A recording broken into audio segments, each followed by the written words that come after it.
자, 4번의 감가상각입니다. 자, 여러분, 유형자산에서 감가상각은 정말 중요합니다.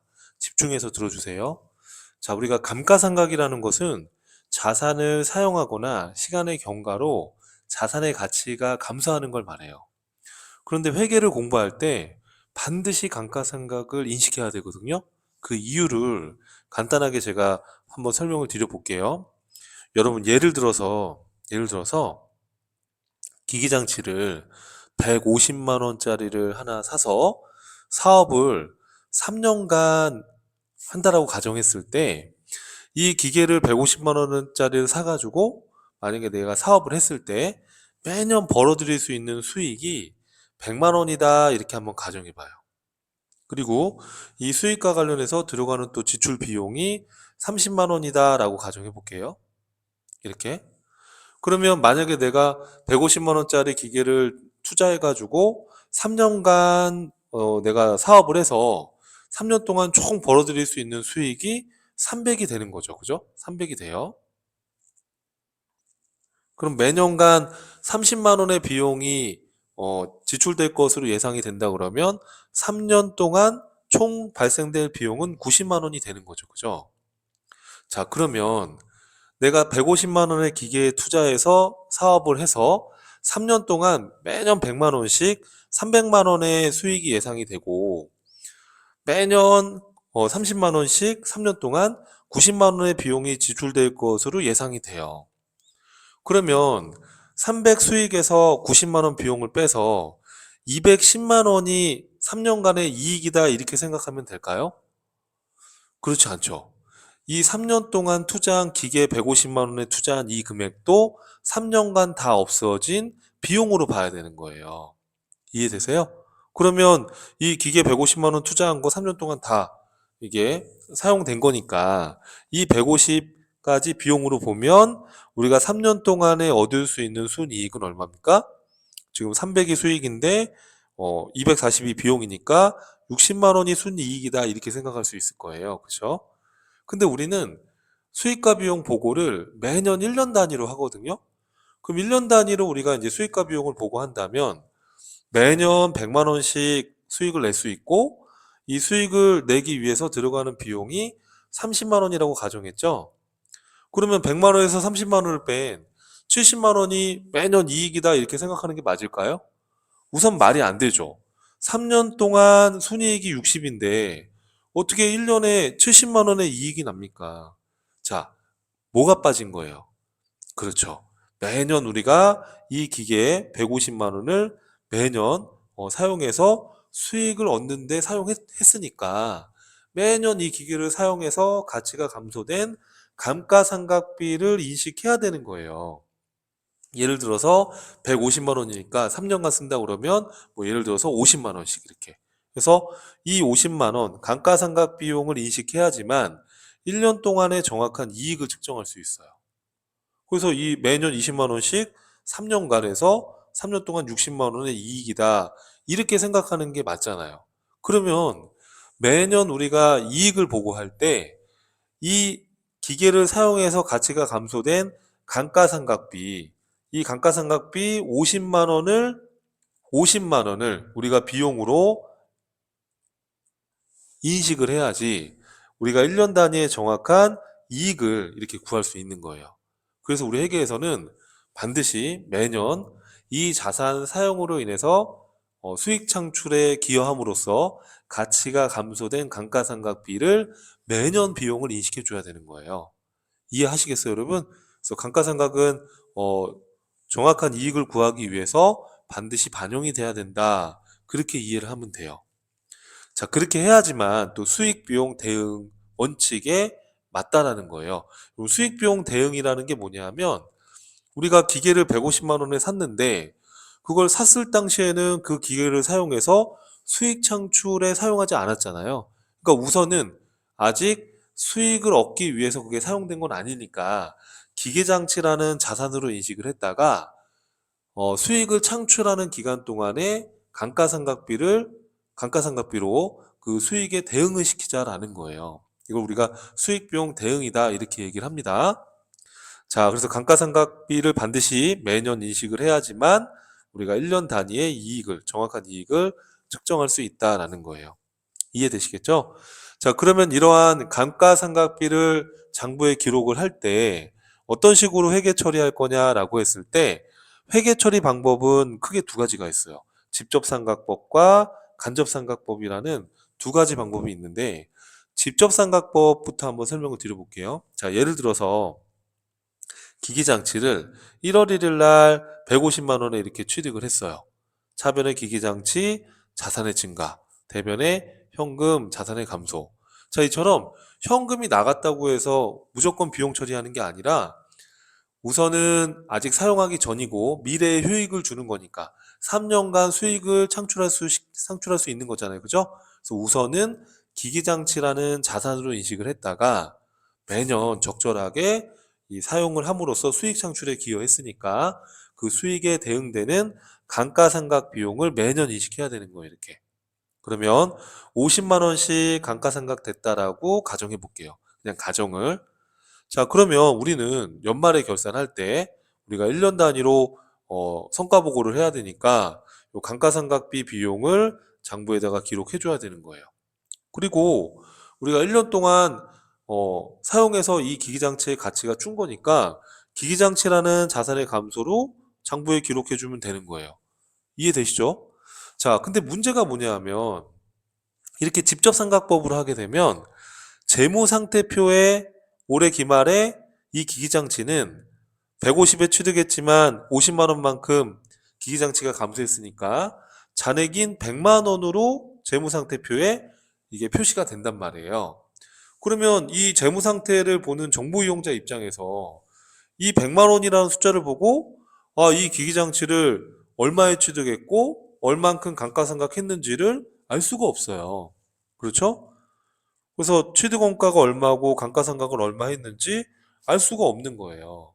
그러다 보니까 우리 실무에서는 또 우리 시험에서도 그렇고 우리 회계 기준에서는 이 유형자산에 대해서는 이렇게 직접 상각하지 말고 간접상각법으로 해봐라 이 얘기예요.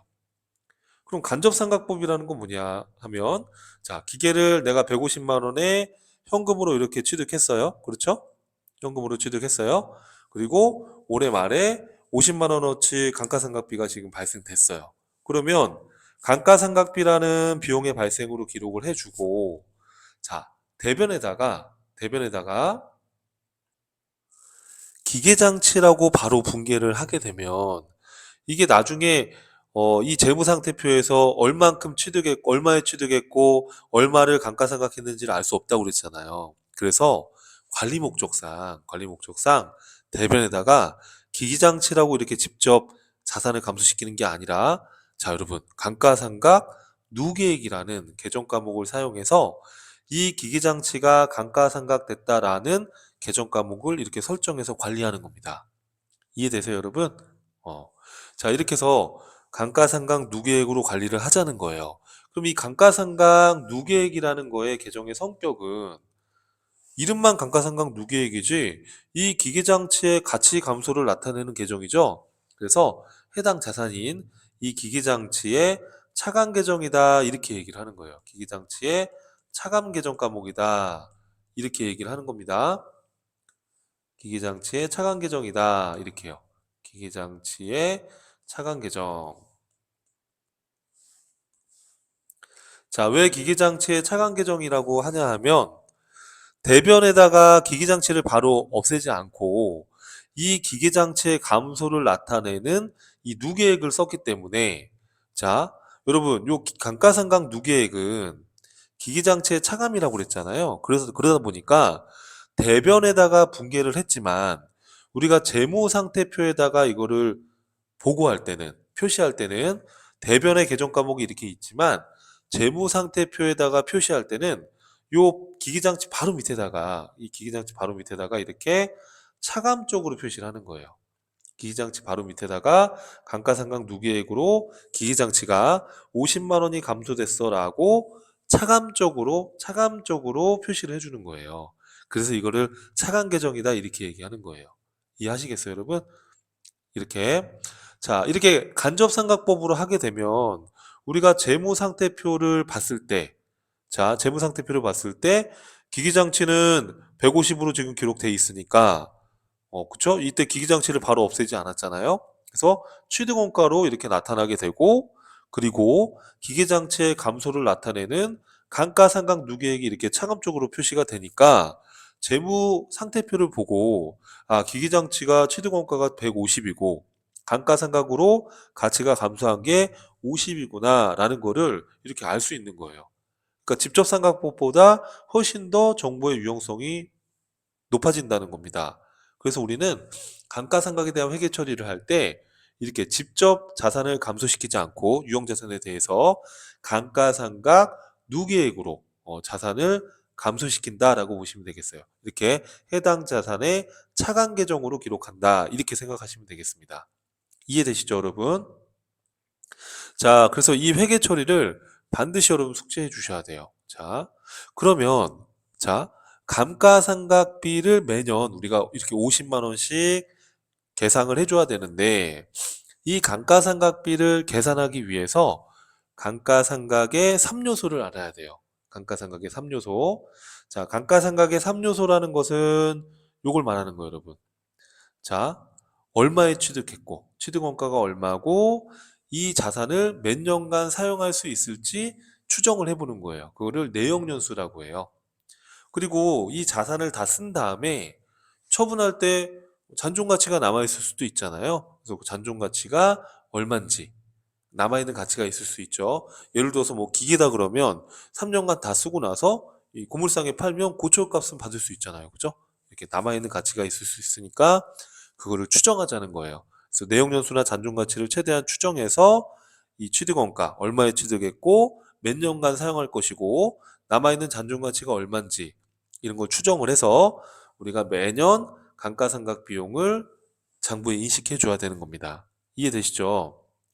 자, 그러면 우리가 이 감가상각의 3요소를 가지고서 어떤 방법으로 이걸 매년 감가상각비로 인식할 거냐라고 했을 때 다양한 방법들이 많은데 우리 전산회계 1급 시험에서는 이제 주로 세 가지 정도가 언급될 수 있어요. 첫 번째는 정액법, 그리고 정률법, 그리고 연수학계법 이 정도를 한번 학습을 해보려고 합니다. 그러면 정액법이라는 건 뭐냐면 매년 이 감가상각비를 동일하게 인식하자는 거예요. 가장 간단한 계산 방법인데 자, 매년 동일하게 감가상각되는 경우다. 그래서 건물이나 뭐 이런 무형자산이나 이런 것들은 우리가 매년 동일하게 감가상각을 어, 하는 경우가 대부분이에요. 그래서 정액법으로 하는 경우가 대부분입니다. 자, 그러면 정액법은 어떻게 계산하는 거냐면 이렇게 계산하는 거예요. 취득원가에서 잔존가치를 빼요. 그럼 이게 이제 감가상각해야 되는 대상 금액인데 여기다가 내역연수로 나누는 거예요. 그래서 곱하기 내역연수분의 1 한 게 내역연수로 나눈 거잖아요. 그죠? 이렇게. 그럼 케이스를 한번 볼게요. 자, 기초에 1월 1일 날 기기장치를 100만 원에 취득했대요. 내역연수는 3년이고요. 잔존가치는 10만 원이에요. 이렇게. 그러면 우리가 매년 정액법으로 감가상각비를 계산한다고 그러면 취득원가 100만 원에서 잔존가치 10만 원 빼고 나누기 3 이렇게 하는 거예요. 곱하기 3분의 1이니까. 그럼 1차 년도에는 얼마겠어요? 90만 원 나누기 3이면. 그렇죠. 30만 원을 감가상각비로 해서 손익계산서의 비용으로 보고하게 되는 거예요. 그러면 감가상각비 대변에 감가상각 누계액으로 기록하잖아요. 감가상각 누계액도 30만 원이 되겠죠. 자, 여러분 이 감가상각비는 손익계산서에 보고가 되는 거예요. 비용이니까. 이해되시죠? 이 감가상각 누계액은 재무상태표에 해당 자산의 차감 계정으로 보고가 되는 거예요. 이해돼요? 그래서 이 감가상각 누계액은 누적돼서 계속 누적돼 나가는 거예요. 예를 들어서 2차 년도에 우리가 정액법으로 감가상각한다고 하면 취득원가에서 잔존가치 빼서 나누기 내역연수로 하면 또 2차 년도에도 정액법 균등하게 생각하는 거거든요. 2차 년도에도 30만 원의 감가상각비가 인식되겠죠. 또 2차 년도에 대변에 감가상각 누계액 30만 원을 잡을 겁니다. 맞죠? 그러면 누계액은 30이 있었는데 30이 또 누적된 거니까 60만 원이 누계액이 되는 거예요. 이해되세요, 여러분들? 자, 제가 잠깐 멈춰놓고 그림을 그려봤는데 이런 얘기예요. 1차 년도 말에 이렇게 감가상각비, 감가상각 누계액이라고 분개를 하면 지금 이 케이스에서 그냥 기기장치인데 기계라고 썼습니다. 기기장치의 취득원가가 100이고 바로 밑에 감가상각 누계액 30만 원이 차감적으로 보고가 되겠죠. 그리고 2차 년도에 또 회사가 감가상각비, 감가상각 누계액, 감가상각비 30, 대변의 감가상각 누계액 30이라고 기록을 하면 30만 원은 2차 년도에 손익계산서의 비용으로 보고가 되고 2차 년도 말에 재무상태표는 기기장치 취득원가 100만 원 그대로 기록이 되고 누계액은 얼마가 되겠어요? 그렇죠. 60만 원이겠죠. 60만 원으로 기기장치에서 차감적으로 표시가 되는 거예요. 그럼 여기 지면상 제가 다 쓰지 못했지만 3차 년도에는 어떻게 되겠어요? 그렇죠. 기기장치 100, 또 감가상각 누계액은 그렇죠. 90만 원이 되겠죠. 이해되시겠어요, 여러분? 그럼 이제 남아있는 10만 원은 이 기계의 잔존 가치가 되는 거고요. 그렇죠? 이렇게 정액법은 매년 같은 금액으로 생각하자라는 게 정액법이에요, 정액법. 이해하시겠죠, 여러분? 자, 그런데 이 정액법이 과연 합리적이냐라고 봤을 때 뭐 기계나 이런 뭐 특허권이나 이런 유형자산이나 무형자산이나 건물이나 이런 거는 매년 동일하게 생각한다고 치더라도 기기장치 같은 경우에는 매년 똑같이 30만 원씩 감가상각된다라는 게 합리적이진 않잖아요.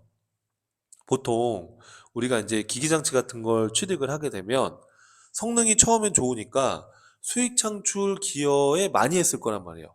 성능이 구입한 애는 좋으니까 수익 창출하는데 기여를 많이 했을 거란 말이에요. 그러면 감가상각 금액을 우리가 매년 이렇게 30만 원씩 하는 것보다 첫 해에 구입한 해에 상각비를 많이 인식하고 그리고 점차적으로 기계 성능이 떨어질 거니까 점차적으로 감가상각비를 이렇게 적게 계상하는 쪽으로 하는 게 맞다. 그래서 성능이 좋은 첫 해에 수익을 많이 창출했을 거니까 감가상각비도 첫 해에 많이 인식하고 점차적으로 감가상각비가 이렇게 줄어드는 형태로 이렇게 감가상각비를 계산하는 게 맞지 않겠냐?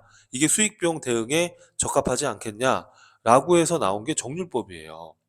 그래서 정률법은 첫 해에 수익 창출에 많이 기여했기 때문에 첫 해에 감가상각비를 많이 인식하자. 이게 수익 비용 대응 원칙에 충실한 방법 아니겠느냐라는 거예요.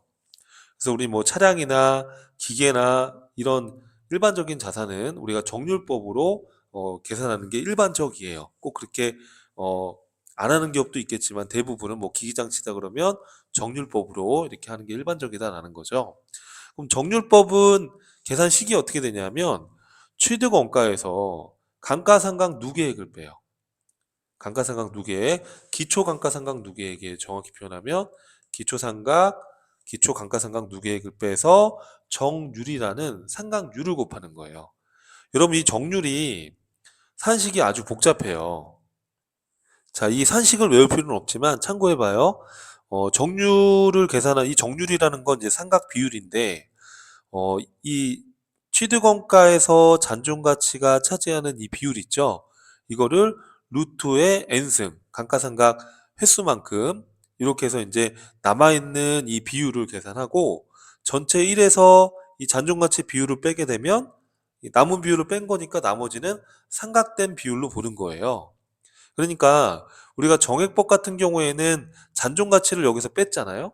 근데 정률법은 잔존가치를 안 빼고 감가상각 누계액을 빼기 때문에 이 잔존가치가 상각률을 나타내는 이 정률 안에 들어가 있는 거예요. 무슨 말인지 이해되세요, 여러분들? 이렇게 정률 안에 잔존가치가 들어가 있다 이 얘기예요. 상각률을 나타내는 이 정률 안에 잔존가치가 이미 반영돼 있다. 자, 그래서 이 정률은 주어집니다. 시험 문제에서. 자, 이 케이스에서 요 취득원가 100, 내역연수 3년, 잔존가치 10만 원. 이거를 요 공식에 넣어서 계산하면 정률이 0.531이 나와요. 이건 우리가 계산하는 게 아니고 시험 문제에서 주어져요. 0.531이에요. 자, 그러면 우리가 정률법으로 감가상각 한다고 그러면 취득원가에서 기초상각 누계액을 빼는 거니까 100만 원 취득원가에서 첫 해 1차 년도에는 감가상각을 안 했잖아요. 그쵸? 기초상각 누계액이 없으니까 요 금액에 0.53, 0.531 이 정률에 의한 상각률을 곱하는 거예요. 이해되시죠? 자, 이렇게 해서 계산을 하게 되면 자, 얼마가 나온대요? 첫 해에 53만 1,000원의 감가상각비가 인식이 되고 대변에 감가상각 누계액으로 재무상태표에 해당 기기장치에서 차감 계정으로 기록을 하는 겁니다. 그럼 2차 년도에는 어떻게 계산할까요, 여러분? 2차 년도에는 취득원가 100만 원에서 자, 전년도에 감가상각 누계액이 올해 기초의 감가상각 누계일 거 아니에요. 그죠? 그걸 빼고 0.531 곱하면 24만 9,039원이 나와요. 그러면 2차 년도에 감가상각비 대변의 감가상각 누계액 이 금액을 잡는 겁니다. 그럼 감가상각 누계액은 전년도에 있었던 53만 1,000원에다가 24만 9,039원이 더해진 이 금액 78만 39원이 누적으로 차감이 되는 겁니다. 재무상태표에서 기기장치 바로 밑에 차감이 되는 거예요. 그럼 3차 년도에는 어떻게 하면 되겠어요, 여러분? 그렇죠. 취득원가에서 기초상각 누계액, 즉 기초감가상각 누계액 78만 39원 요걸 빼서 요 정률에 의한 상각률을 곱해서 계산하는데 이게 소수점이다 보니까 마지막 차 연도에는 딱 90만 원으로 안 맞춰져요. 그래서 마지막 차 연도에는 이 단수 차이를 조정해서 90으로 맞추면 되는 거예요, 이렇게. 그렇게 해서 딱 90이 맞춰지게끔. 근데 여러분, 하여튼간 여기서 지금 우리가 봐야 될 거는, 자, 정액법과 정률법의 차이를 보면, 자, 제가 잠깐 멈춰놓고 그림을 그려봤는데, 자, 봐봐요. 우리가 정액법의 경우에는 1차 년도에도 감가상각비가 30만 원, 그쵸? 2차 년도에도 감가상각비가 30만 원, 맞죠? 3차 년도에도 감가상각비가 30만 원이죠. 매년 이렇게 일정해요. 그렇죠? 근데 정률법으로 해서 이 감가상각비의 이 행태를 보니까 1차 년도에는 감가상각비가 53만 1,000원이에요. 그죠? 2차 년도에는 감가상각비가 여러분 24만 9,039원이에요. 3차 년도에는 감가상각비가 11만 9,961원이에요. 맞아요? 그러면 이렇게 반비례적으로 이렇게 점점 줄어들죠. 첫 해에는 감가상각비를 많이 인식했다가 점차적으로 이렇게 줄어든단 말이에요. 이게 정률법이에요. 이해하시겠어요, 여러분? 그래서 정률법은 첫 해에 이렇게 정액법보다 감가상각비를 많이 인식하게끔 이것이 수익 비용 대응에 더 합리적이다라고 보는 거예요. 자, 그런데 이 정률법으로 하려면 이 정률이라는 상각률 구하는 공식이 좀 복잡하니까 좀 더 간편하게 할 수 없을까라고 생각해서 나온 방식이 연수학계법이라고 봐도 돼요. 연수학계법. 연수학계법은 뭐냐면 정률법과 비슷하게 첫 해 감가상각비를 많이 인식해요. 하는데 뭐 상각률을 좀 간편하게 계산할 수 있게 해놨어요. 자, 어떻게 돼 있냐면 연수학계법은 똑같아요, 여러분. 요 취득원가에서 어, 정률법은 감가상각 누계액을 뺐죠. 왜냐하면 요 정률이라는 상각률 안에 잔존가치가 이미 반영되어 있어요. 연수학계법은 정액법처럼 잔존가치를 빼요. 잔존가치를 빼고 연수학계법이니까 여기 분모에다가 내역연수의 합계를 넣고요. 분자에다가 내역연수의 역순으로 가는 거예요. 예를 들어서 내역연수가 3년이면 내역연수의 합계라는 게 이거예요. 내역연수가 3년이면 1, 2, 3 이렇게 내역연수의 합계. 그럼 6이죠. 그죠? 6이죠. 그 내역연수의 역순이니까 자, 내역연수의 역순이니까 반대로 가는 거예요. 무슨 얘기예요, 여러분? 첫 해년도에는 3이고요. 그 다음 연도에는 2, 그 다음 연도에는 1 이렇게 내역연수의 역순의 순으로 상각을 해 나가겠다는 거예요. 그럼 어떻게 하면 돼요, 여러분? 첫 해에는 6분의 3, 둘째 연도에는 6분의 2, 3차 연도에는 6분의 1 이렇게. 그래서 이름이 연수학계법이에요. 이해하시겠죠, 여러분? 자, 그러면 기계를 100만 원에 취득했고, 그 다음에 잔존 가치가 10만 원이고, 내역 연수가 3년이다. 그러면 연수합계법을 하게 되면 취득원가에서 잔존 가치 빼고 내용연수의 합계 6분의 3. 그럼 이제 45만 원이 나옵니다.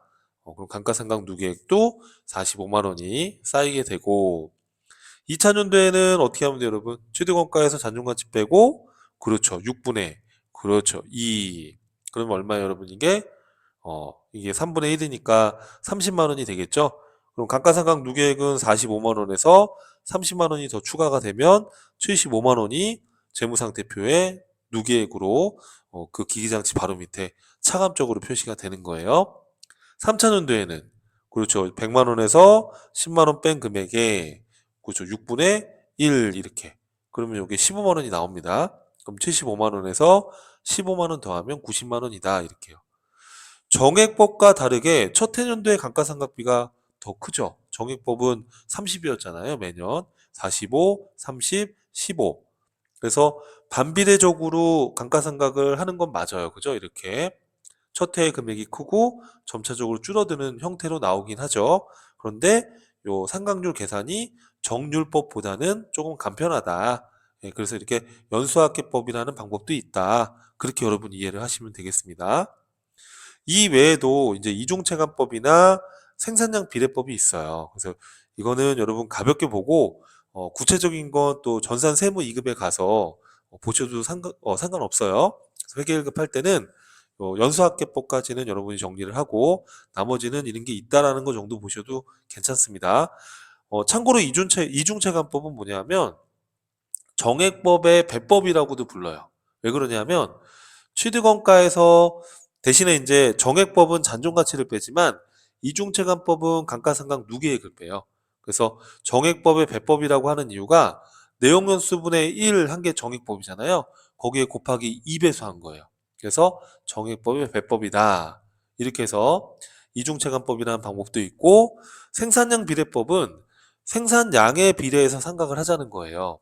예를 들어서 기기장치를 내가 취득했는데 이 기계로 총 생산할 수 있는 추정되는 총 생산량이 100개예요. 근데 단기에 30개를 생산했어요. 그러면 100개 중에 30개. 요 생산한 양에 비례해서 상각을 하자는 거예요. 이해하겠죠, 여러분? 어떻게 보면은 뭐 기기장치 같은 경우에는 생산량 비례법이 합리적이라고 할 수도 있겠죠. 왜냐면 생산을 많이 할수록 기계를 많이 돌린 거니까 상각을 많이 하는 게 맞잖아요. 그죠? 예. 이런 방법이 또 생산량 비례법인데 우리 전산회계 1급에서는 주로 이제 이렇게 정액법, 정률법, 연수합계법이 주로 나오니까 이 정도는 꼭 기억을 해주시고요. 자, 그리고 참고로 우리가 취득 원가에서 잔존 가치를 차감한 그 잔액을 감가상각 대상액이라고 불러요. 취득 원가에서 잔존 가치를 차감한 잔액을 감가상각 대상액이라고 해요. 그러니까 100만 원에 샀는데 10만 원의 잔존 가치가 있을 것 같다 그러면 90만 원을 우리가 사용하는 거잖아요. 그래서 90만 원을 감가상각해야 되는 대상액으로 보겠다 그 얘기예요. 그리고 또 참고로 취득원가에서 감가상각 누계액을 차감한 금액을 장부금액이라고 해요. 장부금액.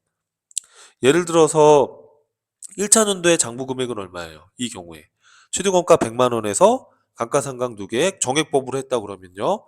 30만 원을 빼게 되면 장부금액은 그렇죠. 70만 원이 장부금액이 되는 거죠. 2차년도에 장부금액은 100만 원에서 60만 원을 뺐다 그러면 그렇죠. 40만 원이 2차년도에 장부금액이 되는 겁니다. 그래서 장부금액이라는 것은 취득원가에서 감가상각 누계액을 차감한 금액을 장부금액이라고 한다. 그렇게 생각하시면 돼요. 자, 여러분 이번 시간에 학습한 이 감가상각에 대한 개념 이거 굉장히 중요하니까요. 좀 빠르게 배속으로 뭐 1.2배속이나 1.5배속으로 빠르게 한번 이렇게 돌려보시는 거를 추천드립니다. 예, 꼭 정리를 하고 넘어가셔야 됩니다. 자, 다음 강의에서 뵙겠습니다. 감사합니다.